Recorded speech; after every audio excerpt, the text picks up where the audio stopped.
It is 5:30 on the East Coast. It is 2:30 on the West Coast. I'm just going to start talking when it goes down and it fades out. I'm just going to start talking.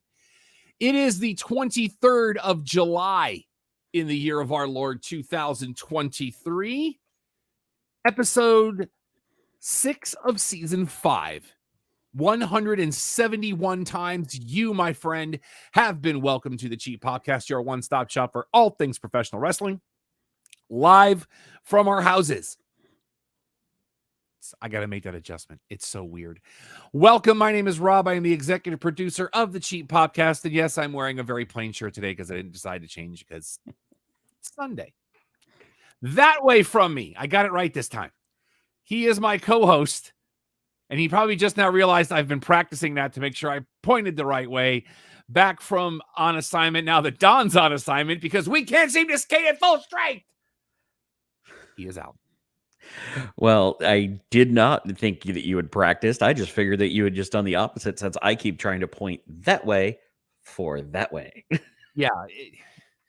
We just finally got used to the hang of it when we were using Zoom to go the correct direction, and now we got this. Yeah, but we have improved platforms. Now, Don is out on assignment today, but it is also the wedding anniversary for he and Faith. So we want to say happy anniversary to those crazy kids just trying to make their way in this world.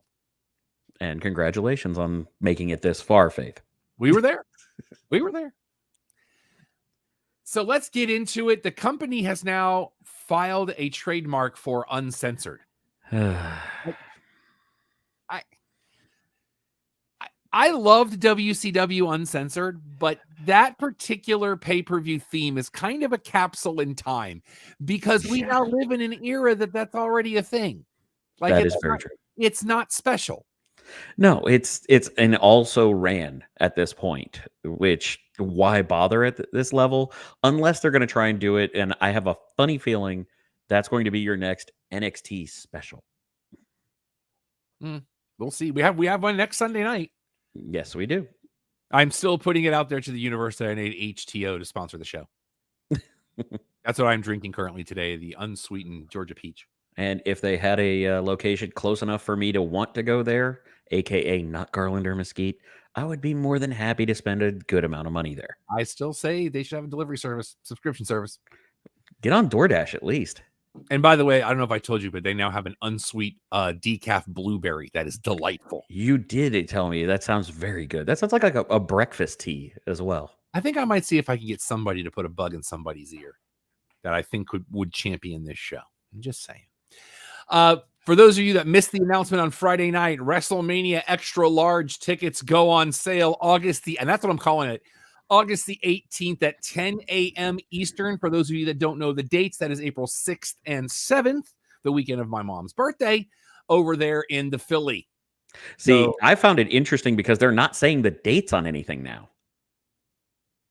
They're literally just saying April 2024. I haven't seen them put dates on anything in ever. 6th and 7th on the graphic, or maybe I just read that somewhere, but that's the dates I'm hearing. You may have read that somewhere, but all of the graphics they've been using have only said April 2024, which makes me wonder if there's a conflict of possibility there. Well, remember this past year, we had the conflict of opening day. So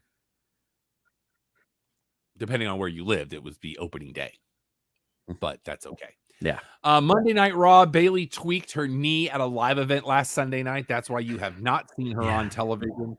She is not expected to miss a whole lot of time. They're just being very cautious right now with her because, as we know, Bayley and knee injuries, no stranger to each other. Well, we do have some positive expectation based on her doing some other things and moving around, maybe a little bit gingerly, but, better safe than sorry because, let's be honest, she's doing the best character work in that division right now. 1 week from tomorrow night is the premiere on Peacock for American Nightmare Becoming Cody Rhodes. I'm very interested to see this. Also, shout out to a friend of the show, Gold Leader Tiffany, who actually got to go to the premiere and said it was wonderful. Well, I love that he did fight to get the all-in footage into the documentary.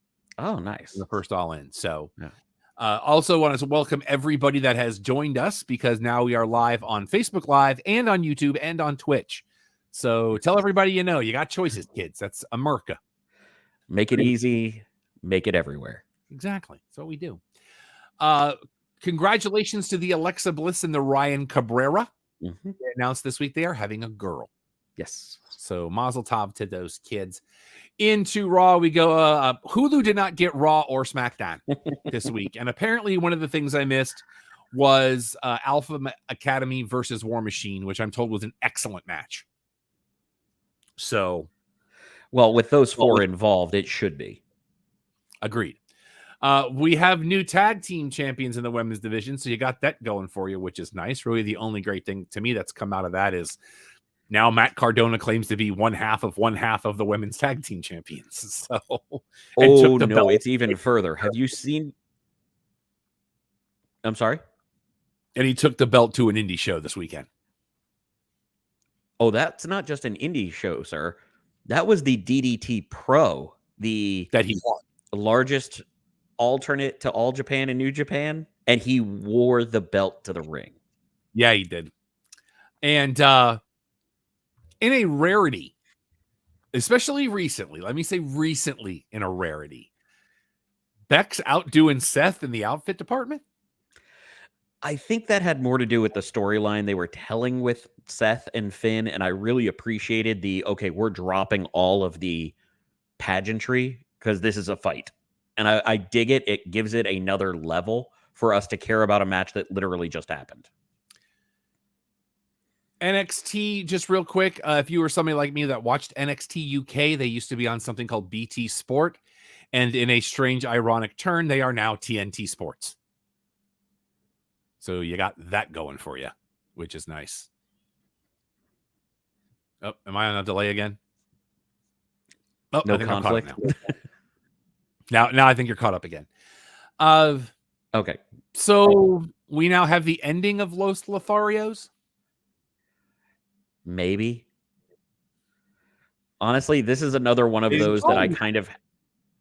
Excuse me? They did not call them that. They called them by their individual names, even though they wore the gear. That is fair, but I'm also thinking that this is the team that probably should be with the LWO instead of Wild and Toro or whatever we're calling them now. Yeah, but you inherit that from Los Delgados or Legados del Fantasma. No, and I understand that, but let them be okay. Let me put it in this context for you. Let those two be your Bollywood boys, the ones that just get tossed around by anybody else, and then let Los Lotharios be your legitimate tag team because both of those guys are really, really good. Well, with what we saw on SmackDown, that might be a thing. Maybe. That here in a minute. Your North American champion is wait, what? That was my exact reaction watching that match. But if you're going to put a belt on Dominic Mysterio, let it be the North American Championship. Why not? Especially with the amount of NXT. But at that same time, SmackDown last week. Well, because they were in Orlando. Exactly. But at that same time, this is, and I've seen a number of people talking about like, oh, this sucks for Wes Lee. He's one of the best North American champions, and this is how they do it. It's like, I'm not even sure that dude's top 5. He made chicken salad out of a different type of situation, but that doesn't mean it was good. Sorry, not sorry. No, and now you have somebody that, but here's the other part. Now it's on Dom, who people love to boo. And as we have said time and time again, and I believe you are a believer of this as well, Rob, champions are better as heels because you tune in to watch them eventually get beat. No, and what did Flair always say? It's real easy to make him love you. It's real hard to make him hate you. And oh, yeah. You can make him hate you. You can definitely make him love you. Now, I do believe it's going to be a very long time until Dominic gets genuine face pop. Mm-hmm. But, I mean, this heel heat's going to last a long time with him. Unpopular opinion? Go ahead. I don't know that he's really doing anything to get this heel heat. I think this is just the sheep aspect. I think it's the fact that people have enjoyed booing him so that he can't talk and counterpointing to the mommy chants. I don't know that he's really doing anything. But, however, he's not. What he has learned in the last 3 to 4 months is run with it. Don't just sit there and be like, run Absolutely. with it. respond to it. That's what feeds the heel heat and helps the heel heat continue, which is what he's learned to do. And to me, this is part of the progression of Dominic Mysterio. Again, though, I believe it's going to be a very, very, very long time before he can get a genuine face pop, probably until Rey full on retires. Although interesting, speaking of Rey, great interview with Bret Hart I saw this past week where he basically said that Rey's the greatest ever. Yeah. And he goes, if I ever had one more match, I would want it to be with Rey Mysterio, which that kind of shocked me. I was like, okay, Bret, fair enough. A little bit. Yeah. Yeah. I want to say that the phrase he said was the only regret was not working with Rey while he was still active. And at that same time, WCW made sure to isolate people of Rey's stature to the first hour and people of Bret's stature to the third hour. We did finally have verification that All In will start at 1:00 Eastern on the weekend before. Is it the weekend? It's the weekend before Labor Day, right? Because isn't All Out Labor Day weekend? I believe All Out is Labor Day. Okay. Well, it's the day before Labor Day. It's that weekend because Labor Day is that Monday. Okay. Rey Fenix has given up both of his AAA titles and says he can't defend them due to his schedule anymore and has left the promotion. But we haven't seen much of him on television. Well, there's also a lot going on in the Mexican promotions between Conan not allowing people to have crossover for obvious reasons, as well as CMLL and their never-ending war with AAA. So it's finally gotten to the point where there's a number of stars that are just going, no.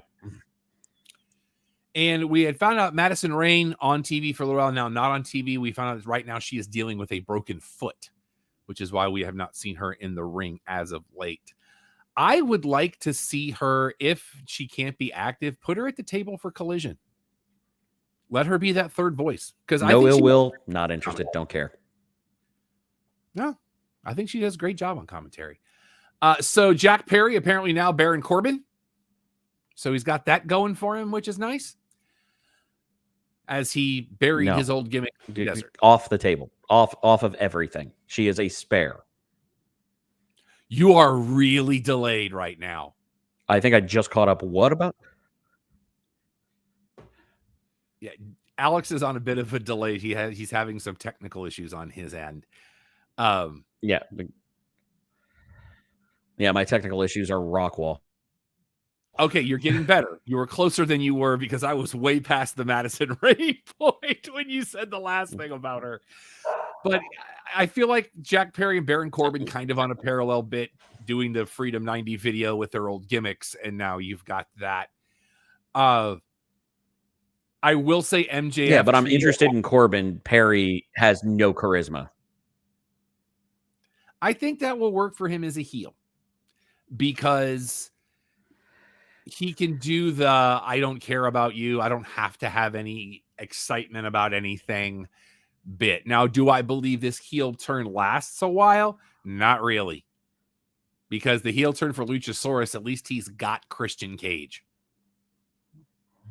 who is arguably the best heel in that company right now because MJF is kind of running tween. But him treating last week like Mania 3 made me giggle. And dear God, that remix. Yes. It does make me wonder whether he knew that was going to happen or not, because if so, MJF sold that on a level that few can attain. Because his look of pure, unadulterated joy, I thought was brilliant. Well, I got an interesting point for you that I put in my notes. If he did know about that remix and still sold it like that, it actually makes me more interested in Iron Claw. That's also fair. That movie's going to be great, I think, regardless, but that's a fair point. I think it is, but his acting chops in that scope, like, I want to believe he didn't know just by how pure that reaction was. And also the facial expression for the tope. Do you think Cole turns on him Wednesday during the title match? I think we're leading to the point where it's MJF attacking him. I don't think Cole does the turn. The only Specifically reason avoiding saying the full name so that we don't get delayed by the Bebe. we'll talk about that later. Yeah. The only reason I think it's Cole that turns is if you let MJF turn on him on a certain level, in my opinion, take this for what you're paying for it, it diminishes Cole as a character. Because if Cole makes the turn, then it's Cole knew it all along and he was going to turn before MJF turned on him. And he comes out, aha, versus now he's the victim. I think that diminishes Cole as a character if he doesn't do the turn, if he gets turned on. Or MJF goes to turn on him and he beats him to the punch. I knew you were going to do this the whole time. Get out of my sight. And now I'm for your belt. Let me fantasy book this one. Give me the ending of the very end of Rocky 3 or Rocky 4 where they both load up a hand and then turn on each other at the exact same time. As long as they don't turn it into a painting. How dare you? That is a classic piece of art. And that would have to be Rocky 3. Well, it's the end of Rocky 3, but they use it at the opening of Rocky 4 as well. Oh, well, you were talking about the end. And I was like, no, it would be the end. Yeah, okay. I missed that part of it. Let's see here. Where am I? I believe you're at Impact. No, we're still in Dynamite. I got them on. Oh, really? Yeah. I dug Dax Harwood looking into the camera and telling Tony Khan to play their music instead of MJF's. I thought that was really cool. I was like, that was really good. Yeah. Because that's we're the champs. Play our music. I love what I mean. As much as I've always really loved FTR, what they're doing right now is some of the best work they've done in a long time, both in the ring and on the stick. They're finally at a point where I think Tony Khan's like, just let him go. Yeah, just let him do the thing. If I'm not mistaken, that's what's happening with a lot of Collision people who have crossover. Is they're realizing that these people understand the business and letting them work in their own purview. Shivani and Chompy. What the hell was that? I'm still trying to figure out that entire bit. Lots of high fives. Shivani saying, don't touch me. You know how I feel about Shark Week in general. And I get that they're cross-promoting it. And I'm not here to say I'm not complaining about it. But maybe they should have had one on the left that was doing something different than the one on the right. And then I would have been happy. But that's just me. That's a dated reference, but I'm here for it. Hey, I got to have some kind of football reference because I've got another 5 weeks until football matters. So we are in the point now where I'm starting to get antsy for football. We're in that 5-week pocket of I still hate preseason football, but dear God, give me something. But it is football. I'm going to need you to help me on this because I will do my best. When I was watching Blood and Guts, and if you didn't expect that to be the entire second hour of Dynamite, check your history. But I do love that they went to go ahead and do Royal Rampage that same week because you already got the 2 rings set up anyway, and you've already got the different ropes. Yeah, it just makes sense logistically, and I'm here for it. But if you take the history of Blood and Guts / War Games, because it's all the same thing, wasn't there a point where if you walked out the cage, that was it? Define that was it. Like you were you DQ'd? lose the match if one of your people leaves the cage. They only did that for I want to say a couple of years with NXT. I believe that was because they had the open top cage, which they had in Blood and Guts too.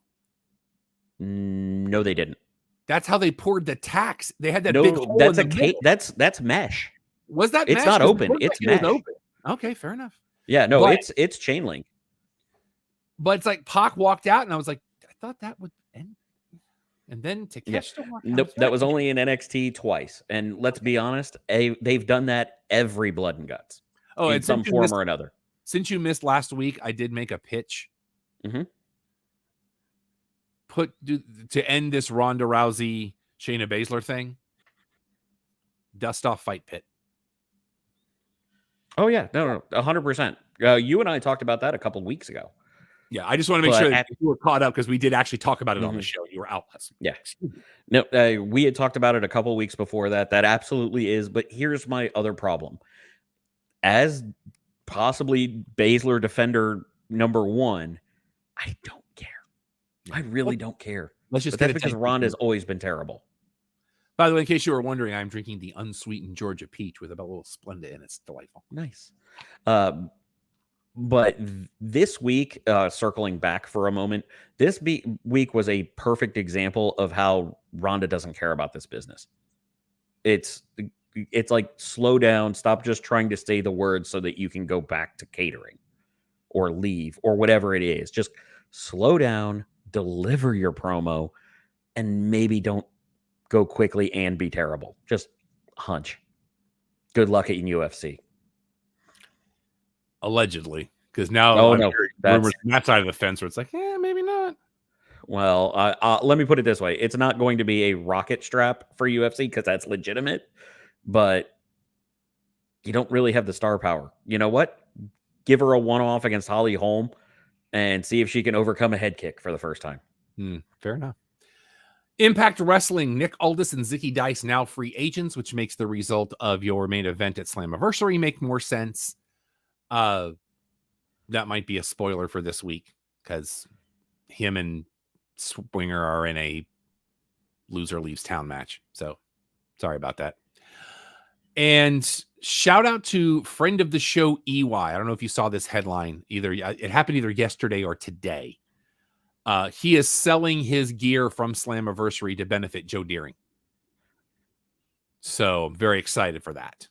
Yes. So go bid on EY's gear from 2023. Well, those guys have always been close, and what Doring's going through is, yeah. Let's see. I got some respect for Gia because she was interviewing EY and she went, "Welcome back from the beyond." He says they're going to explain it. That's all I know. Yeah. That'll be Jake fun. something cut the mullet and grew a beard, so adjust your roster accordingly. Remember the character of Hercules in WWE? That's what he looks like now. Hernandez? Well, at one point he was just Hercules, though, I think. But it's Hercules Hernandez for the extended. Yeah. But that's what he looks like now. Because he's beefed up a little bit. That's a good point. Yeah. And hey, Canada. We love you, Canada. You give us very good things. But man, put some life in those chants. The chanting from the crowd on Impact, it was very like, this is awesome. This is awesome. It's awesome. It's awesome. But where are we at in Canada? I believe, were we not in Edmonton? We were in Canada. Allow me to give you some background there. Edmonton, a lot of nearby farmland where a certain crop is grown. Regardless, they came through Edmonton, but where a large crop is grown that's maybe not legal in this side of the border, and it tends to make people toned down. Roll in the doobies. If we want to be blunt, yeah, that's it. I'll give you that. Not intentional. Not intentional. Still giving it to you. Let's see here. Death Before Dishonor was a thing on Friday night as we made history with the women's title being the main event for the first time in Ring of Honor history, with Athena still your women's champion. I thought Willow Nightingale at least had a shot because I like the Willow Nightingale and she's doing absolutely good. And Aussie Open. This is also another one of those pivots that I don't know how far behind I am right now. You're a couple seconds. Go ahead. We'll come back. Okay, but the women's absolutely is the right pivot because it's either that or the tag team match because we know the world title's not moving. As much as Claudio and Pac is a great match, you don't do a belt change on the pivot of the pivot. I mean, it just doesn't work that way. What do you do with that belt at this point? With Because the world title? I really can't give you anybody in that promotion to carry that belt that wouldn't either feel like a rehash or feel transitional. Because the only person that I might put it on right now would be Taven. Well, you and I have a bias towards Taven, and I We don't do. believe he's ever getting away from the kingdom anytime soon. But this, I think what we're waiting on is ROH to get a bigger platform so that we can organically grow somebody to compete with Claudio. And I got a really weird one for you. Go for it. So bear with me. I know he's been appearing on different shows or a different promotion within the promotion, but I feel like a guy like Nick Wayne being the upstart, being the gritty Pac Northwester, being built up as a competitor to the ultra clean, very European Claudio might be our best end game in that scope. But I don't think there's anybody getting showcased on ROH that is the competitor right now. To me, that is long-term storytelling. It is. No, it absolutely is. But that's what I'm saying is we don't have anybody on deck, so to speak. We have to build somebody. You got somebody whose deck is smooth sailing. Yeah, but when you're jobbing them out to Joe, it doesn't matter. You're jobbing everybody to Joe right now. Yeah, but that's the right thing. If we get to a point where we get Joe versus Claudio, bring it. Let me beg to ask this question. I can't do words this weekend. I don't know what is happening. Somebody told me you turn 50, you lose your ability to do words. Okay. Could we take the TV title with Ring of Honor and turn that into an option C situation? I could dig that. Well, I don't think we would call it option C. I think that we would have some variation of it, but yeah, I like that idea. Because there's talk about, I think you're going to have a 5-way at the next Impact pay-per-view because that turned into a mess at the end. Mm-hmm. But, or I still like the way that NWA does it with either the national title, I think it's the national title, or the TV title, where if you successfully defend it 10 times, you automatically... No, it's their TV title. Yeah, I like that. Do something like that. Which, when you can take a title, even that's what I was thinking of, that in that same scope. No, go ahead, please. Let me pivot. Let me combine your NWA TV title aspect with the best thing that Lucha Underground did.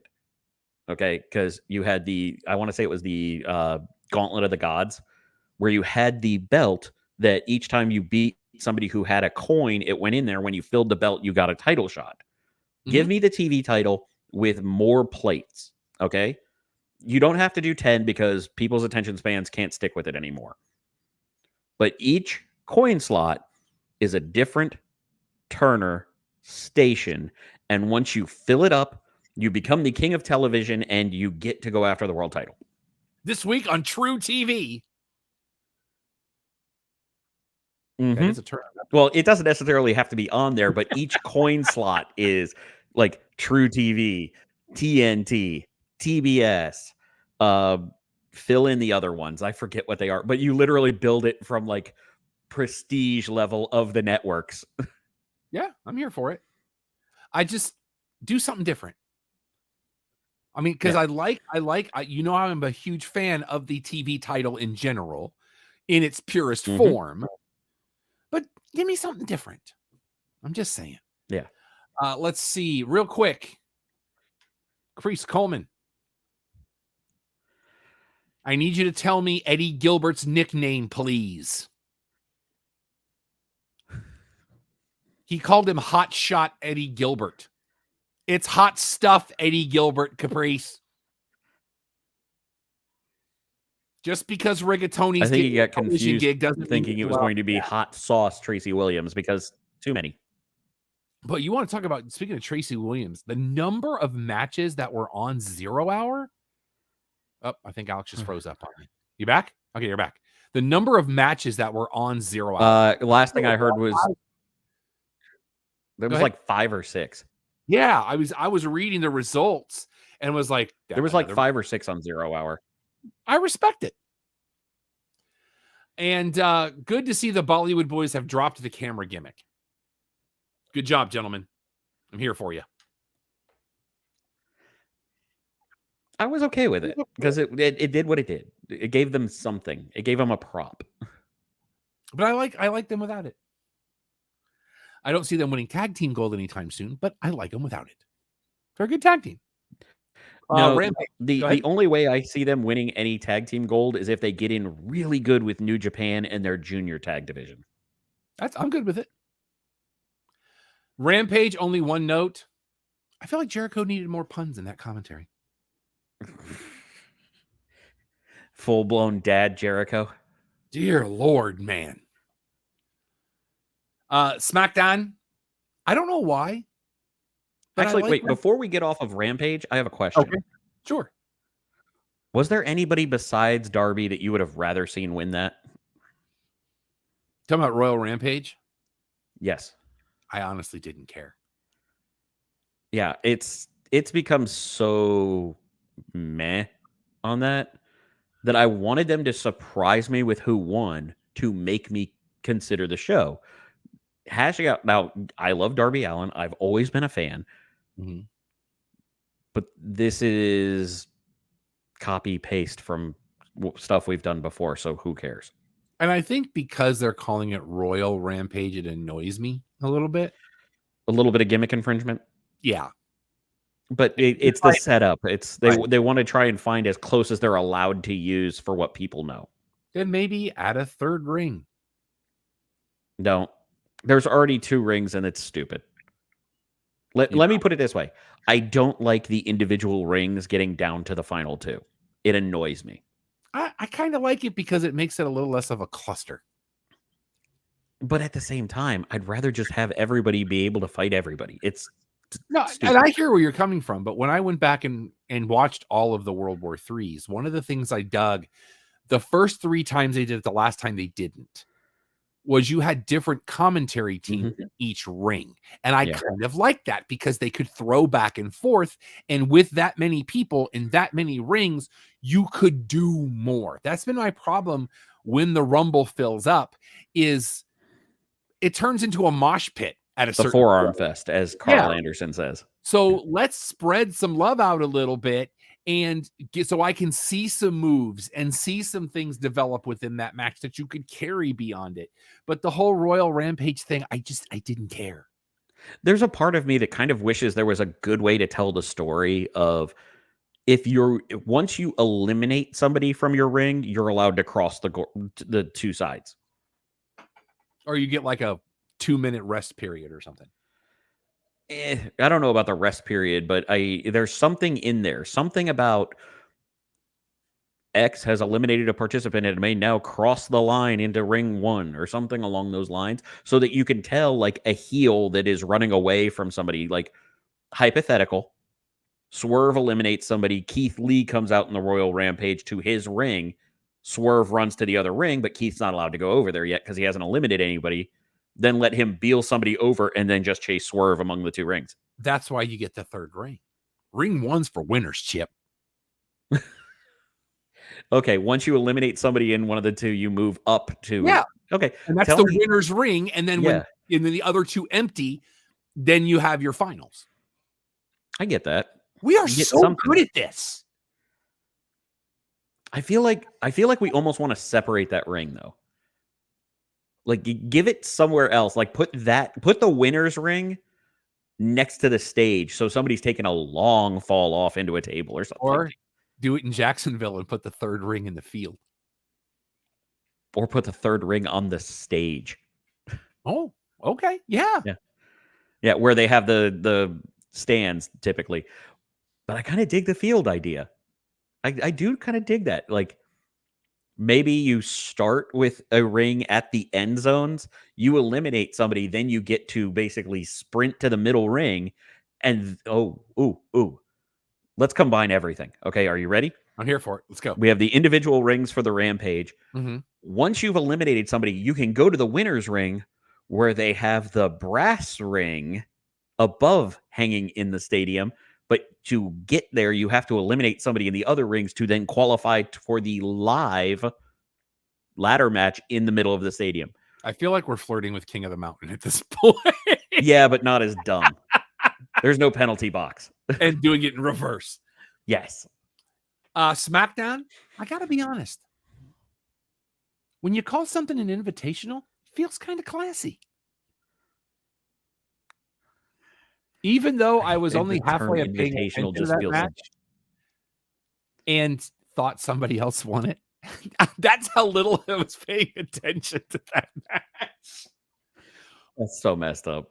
And then I saw the graphic at the end and I went, oh, Ray did win that match. Yeah. Which I have a question about. I kind of hate. Yeah. I have a question about our boy. I'm sorry, which boy? That would be one L.A. Knight. Thank you. I was just trying to feed it. How long has he been using that elbow drop? At least over a decade. Okay, because given Kevin Nash's comments recently, it made me go, was that a shot at Kevin Nash? Especially no, he's it. Yeah. No. He's been using that for a long time. We're going to come back to that later, but put a pin in that. Okay. We had a sighting of the Creeds. Yes, we did. But then we had everybody else from NXT. But we've also had rumor and innuendo that the Creeds are not gone from NXT. Oh. That this is going to be a whole thing, to the point that when trying to remember which level is which, because it's Dyad and then Schism, right? Correct. Because Schism is the full. So when they had the people in the masks, 2 of them were the Creeds. And it wasn't very hard to figure out which 2. So do you see them demasking and taking out the Schism? Because I don't see them being part of the Schism. It doesn't fit for me. No, it doesn't make sense. I don't know. I feel like we're about to do exactly what they did with Braun Breaker, which is, hey, he's worked great as a face. Let's make him a heel and see how it goes. I almost wonder, and I don't like what I'm about to say, so I apologize in advance if it ends up true. What did we do with Grizzled Young Veterans? Turned them into the Dyad. We changed their names and pretended like they were individual different people.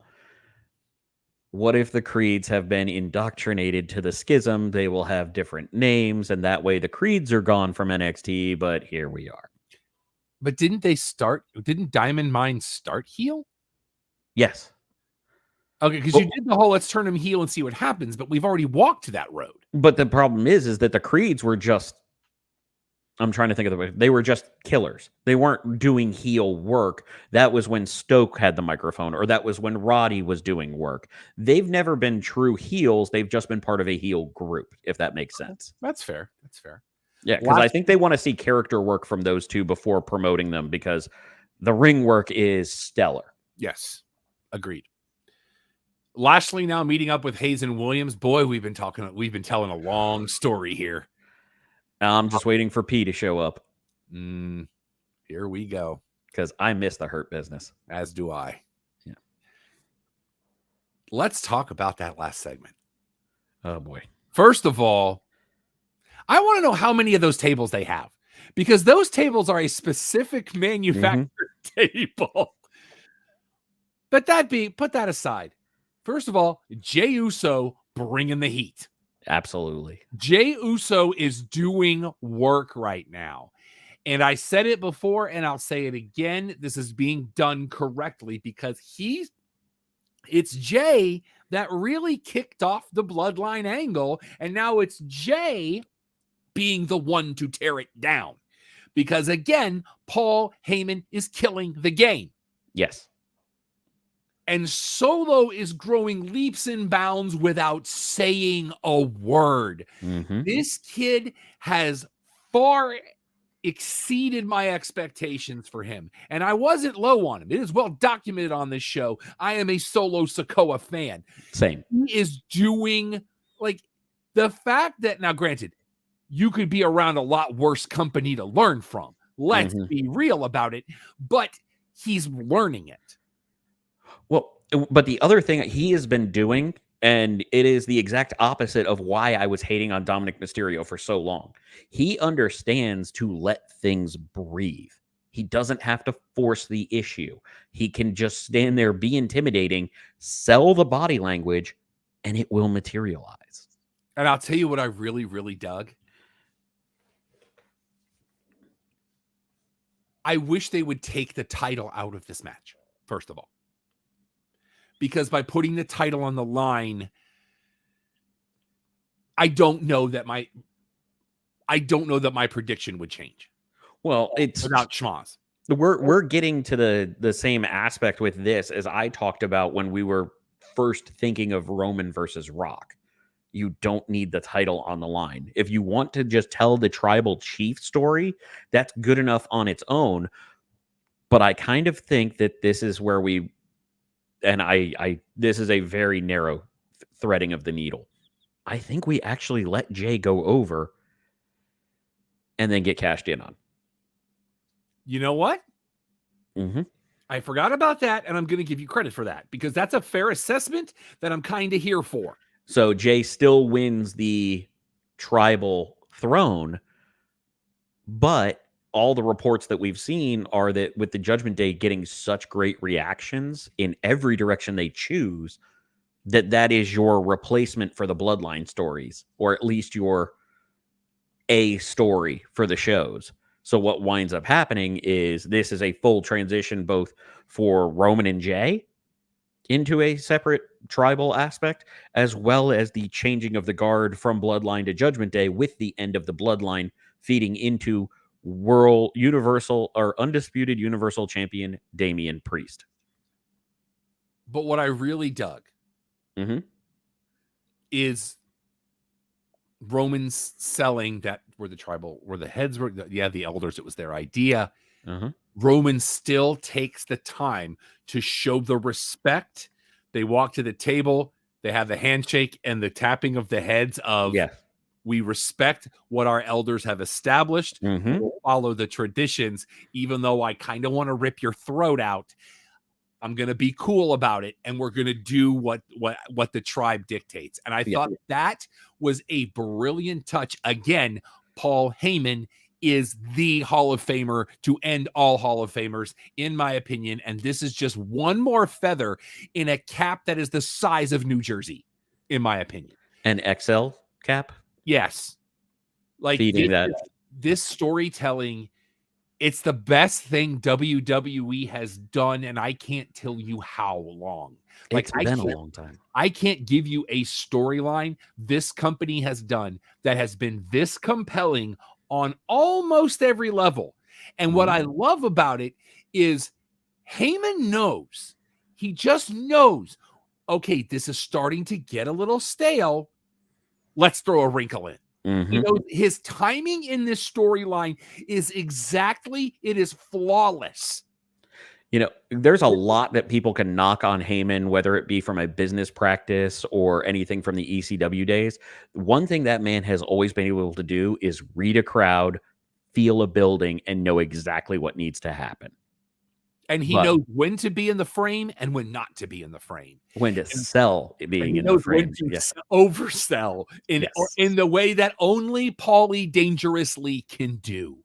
And with the telephone. Oh my Lord, this is amazing storytelling. Yeah. And it's one of those like, okay, we're going to do this. And this happens to me every week where I'm like, all right, is this the week where it gets too much? And then SmackDown goes off the air and I go, dear God, that was good television. Well, it's funny because it keeps teasing like we're about to jump the shark and then the shark moves further away. Like I said, his timing is flawless. He knows when to go, okay, we need to pivot just a little bit because this is getting a little stale. And he keeps the crowd into it because it's fresh. As much as I need this to end, I don't want this to end. I don't know if this is too much or jumping the shark, but because SummerSlam is one of the majors, I kind of want, as this match goes on, more and more. I don't know why I stumbled over that. More and more of the tribe comes out to the ramp. Whether you have, Lance Anoa'i comes out, Fatu comes out, Rikishi comes out, Afa comes out, Sika comes out, and then just keep building it as it goes and let the tribe witness this combat. Let me ask you this. Mm-hmm. Because it's something I've been thinking about, and we talked about it a little bit on last week's show. If this strike goes a while, can Dwayne make an appearance? He can now. The problem is that his schedule is right, but that's what I'm saying. Yeah. Now, the real problem you have with Dwayne in this scope is it's not just acting that fills his schedule, because something we probably have on a run sheet for a different show is certain filings with one of his companies.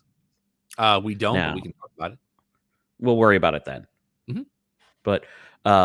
But there's a lot of different moving parts. Yes, he won't have a filming schedule, but Terramana takes a lot of time. XFL takes a lot of time. You're going to have to thread a needle in that gap, because he has nothing that would keep him from doing anything, even while he was acting, outside of just availability, pure and form.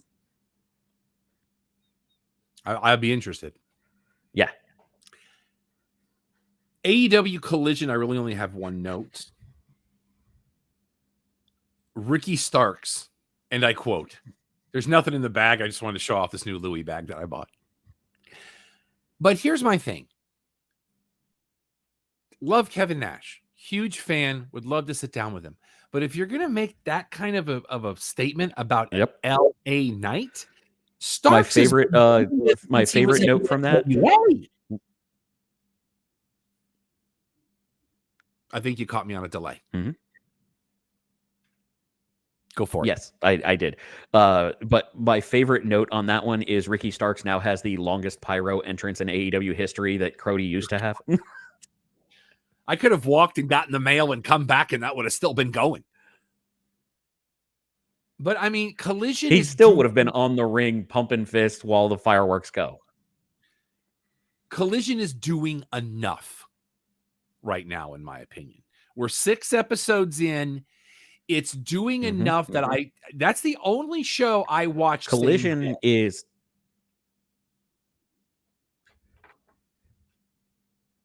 All right, we're caught in the We vortex. got a bad delay right now. Yeah, we're caught in the vortex. We'll get there. Yeah. Collision is doing exactly what we have long asked for in WWE and other places. It's perform ownership and letting them work within stories to feel more natural. And all reports are CM Punk taking a hands-on approach with everything he can to make sure it is the best product on television. Now, obviously, that is a lofty goal for something that is kind of considered the second show of a second company. But there have been enough positive rumblings that there has actually been people who were very anti-Punk returning, kind of swaying to the other side, which has also led to the rumors of the Bucks looking for the exit. Interesting. But it's like I said, it's the only show I watch same day. Now I don't watch it till right after it goes off the air, but so I can say commercials. But it's keeping me interested. Mm-hmm. You know, and you don't have any notes on Billy? I've become so cynical with that bit, that he's still got something in the tank. It's not like, it's not like Billy Gunn, who had a great line on last week's Collision when he was talking about, and he's like, yeah, you know, I'm into the cowgirl thing. It's kind of my thing. Well, it used to be. Nah. There's two things that make me kind of believe it might be legit, but then they started feeding into it too much. Did you notice the boots he was wearing compared to the normal boots he had worn while he was with the Acclaimed? I noticed that there were covers on them that had the Gun Club logo on them. Mm-hmm. They were the boots that he had made for when he was working with his sons. Now, follow that up with both Austin and Colton having in-character, heartfelt messages for Billy Gunn on social media that are still up that can be seen. But at the same time, they just milked it too much for me to believe it. Yeah. I'm good either way. Although the guy's done more than enough. Yeah, and a clean-shaven Malachi Black caught me off guard, not gonna lie. But the way he's running the House of Black, he can do whatever he wants right now, and I'm good with it. All three of them. Yeah. Well, Julia Hart included. MLW announcing that Sam Adonis is leaving, and that Matt Cardona, because he's not doing enough right now, will debut at Fury Road on September 3rd, as will Kevin Blackwood. And we are right around the corner from their open draft to see who might be joining the company. So, anything that you want to add that we've missed, sir? Because we're getting close to time. Just a friend of the show. Congrats, Barrett Brown, on adding to his belt collection. Dude deserves every bit of his accolades. It's good people. Yeah. All right. Coming up at the top of the hour will be the Clubhouse podcast. There'll be a separate link for that. So go check out our social medias. You can follow us on your social medias. Everything is the Cheap Popcast. All three words in that order, or you will wind up somewhere else. You can follow me on all your social medias if you would like. I am at Yes, That Rob Irvin. It's right there. So, if you want to help out the show, please go to ProWrestlingTees.com/The Cheap Popcast, or even just search from ProWrestlingTees.com for The Cheap Popcast. Got a few different shirt designs, some different color options within those designs. If you happen to be an artist and have any suggestions on adjustments we can make, or even work that you'd like to submit, you can reach out to me at alex@theclubhousepodcast.com. The official fact checker of Sooner Gator Productions is Don Ford. He should be back next week, at least for 1 week, because he got a big trip coming up. You can find him at Twitter at Igbunu, IGBUNUUU. Charlotte Marshall is on. I'm still getting used to it. Charlotte Marshall's on Pinterest because we are morally obligated to say that. She starts back to school tomorrow, so we want to wish her all the luck in the world. Our normal show every Sunday afternoon at 6:30 or 5:30 Eastern, 2:30 Pacific is your one-stop shop for all things involving the world of professional wrestling. Next week is the Great American Bash, so keep an eye on our social media on how we're going to deal with that because it's on a Sunday. So until next time, for Alex, for Don, and for the Empire, I'm Rob. This has been the Cheap Popcast. Join us at the top of the hour for the Clubhouse podcast. Until then, good night, everybody.